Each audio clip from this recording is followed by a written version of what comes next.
বাদশা যুলকারনাইন সারা পৃথিবীর বাদশা ছিল, সারা পৃথিবী। তারপরে যখন তিনি যুলকারনাইন বাদশা যখন দুনিয়ার দিকে বিদায় নিয়ে চলে গেল, যাওয়ার পর তার হাতটা এরকম বের করে সারা বাজার ঘোরানো হলো। যারা দুনিয়াদার ছিল তারা বলতে লাগলো, দেখো দেখো, সারা পৃথিবীর ক্ষমতা পাওয়ার পর বাদশা যুলকারনাইন কবরস্থ হয়ে যাইতেছে, তারপরেও হাত দুখানা বিছায়া বলে, আমাকে আরো দাও, আমাকে আরো দাও। ইমানদাররা ডাকতে বলে, না রে না, তোমরা বোকা। বাদশা যুলকারনাইন বুঝাইতে চাইল, সারা পৃথিবীর ক্ষমতা আল্লাহ তাআলা আমাকে দান করার পর আমি তোমাদেরকে এই মেসেজটা দিতেছি, আমি তোমাদেরকে এই কথা বলতেছি। তাকিয়ে দেখো, সারা পৃথিবীর ক্ষমতা আমার হাতে ছিল, আমি পুরো পৃথিবীটা রাজত্ব করেছি। আজ আমার হাতের দিকে তাকিয়ে দেখো, আজ আমি শূন্য হাতে কবরে রওনা হলাম। তাহলে আজ আপনি কিসের জন্য পড়ে আছেন? আপনি টাকার পিছনে পড়ে আছেন। আপনি 5 তলা বিল্ডিং করবেন, আপনি 10 তলা বিল্ডিং করবেন, আপনি 50 তলা বিল্ডিং করবেন, 100 তলা বিল্ডিং করবেন, 100টা গাড়ির মালিক। এই বিল্ডিং, এই টাকা পয়সা আপনার কি কাজে লাগবে বলেন? আপনি যখন দুনিয়ার থেকে বিদায় নিয়ে চলে যাবেন, আপনাকে কিন্তু শূন্য হাতে কবরে যাওয়া লাগবে। এই বাড়ি, এই গাড়ি, এই টাকা পয়সা কিন্তু আপনার কোনো কাজে আসবে না। যাদের জন্য সারা জীবনটা আপনি নিজের রক্তকে পানি করিয়া নিজের জীবনটাকে বিলীন করে দিয়েছেন, আপনি যখন দুনিয়ার থেকে বিদায় নিয়ে চলে যাবেন, যাওয়ার পর সেই সন্তান, সেই স্ত্রী, প্রাণপ্রিয় স্ত্রী সর্বপ্রথম আপনাকে এই ঘর থেকে বের করে দিবে কিনা? আজ পর্যন্ত কি কোনোদিন দেখেছেন যে আব্বা আমার জন্য এত কষ্ট করে গাড়ি করেছে, অ্যাকাউন্টে এত টাকা রেখেছে, বাড়ি করেছে? আমার আব্বা সারা জীবন এই এসি ঘরে শুয়ে ঘুমায়েছে, এই সোফার উপরে লক্ষ কোটি টাকার সোফার উপরে ঘুমায়েছে।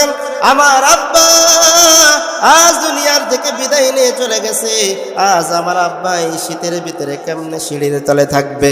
আমার আব্বা কেমনে এই বাসবাগানে পড়ে থাকবে? অতএব আজকে রাতটা, আজকে 2 দিন কি 1 সপ্তাহ আব্বার বানানো বাড়িটার ভিতরে আব্বা একটু ঘুমাক, এরকম কোনো দিন নজির আছে নাকি? তাহলে কিসের জন্য আজ আমরা দুনিয়ার বুকে পাগল হয়ে যাইতেছি? আজ নিজের রক্তকে হারাম হালাল না দেখিয়া, নিজের রক্তটাকে মাটি পানি করিয়া যে টাকা পয়সার মালিক আমি হইলাম, আমি যখন যেই সন্তানের জন্য, যেই স্ত্রীর জন্য আমি টাকা পয়সা জমাইলাম, আমি যখন দুনিয়ার থেকে বিদায় নিয়ে চলে যাইতেছি, সর্বপ্রথম সেই সন্তান এবং স্ত্রীরাই আমাকে ঘর থেকে বের করে দিতেছে। এই দুনিয়ার বুকে এমনও সন্তান পাওয়া যায় যে টাকা পয়সা, জমি জায়গা ভাগাভাগিতে গন্ডগোল করিয়া ওই বাপের জানাজাটাও অনেক কোলাঙ্গার ছেলে পড়ে না। তাহলে আপনি আপনার জীবনটা কাদের জন্য বিলীন করে দিতেছেন? অথচ আপনি যে ইনকাম করেছেন, হালাল হোক হারাম হোক, আল্লাহ তাআলার সামনে আপনাকে হাজিরা দিতে হবে। যে অন্যায়, আপনি যদি কোনো অন্যায় পথে ইনকাম করেন, সেই হিসাবটাও আপনাকে দিতে হবে। তাহলে আপনি বলেন, আপনার কি লাভ হয়েছে? আপনি সারা জীবনটা যাদের জন্য কষ্ট করলেন, তারাই সর্বপ্রথম আপনাকে বাড়ি থেকে বের করে দিবে। বের করে দেওয়ার পরে কি করবে জানেনই? আপনি কোটি টাকার মালিক হন না কেন, আপনার জন্য কিন্তু সর্বপ্রথম সব থেকে কম দামের কাপড়টা এনে আপনাকে প্যাকেট করে দিবে। আজ পর্যন্ত কেউ কি দেখেছেন নাকি যে আমার বাবা 1000 কোটি টাকার মালিক, হাজার কোটি টাকার মালিক, গাড়ি আছে, বাড়ি আছে, আমার আব্বা দুনিয়ার থেকে বিদায় নিয়ে চলে গেছে, অতএব বাজারের ভিতরে সব থেকে দামি যে কাপড়টা, ওই কাপড়টা এনে আমি আমার আব্বার জন্য কাফন দিয়ে? আছে নাকি?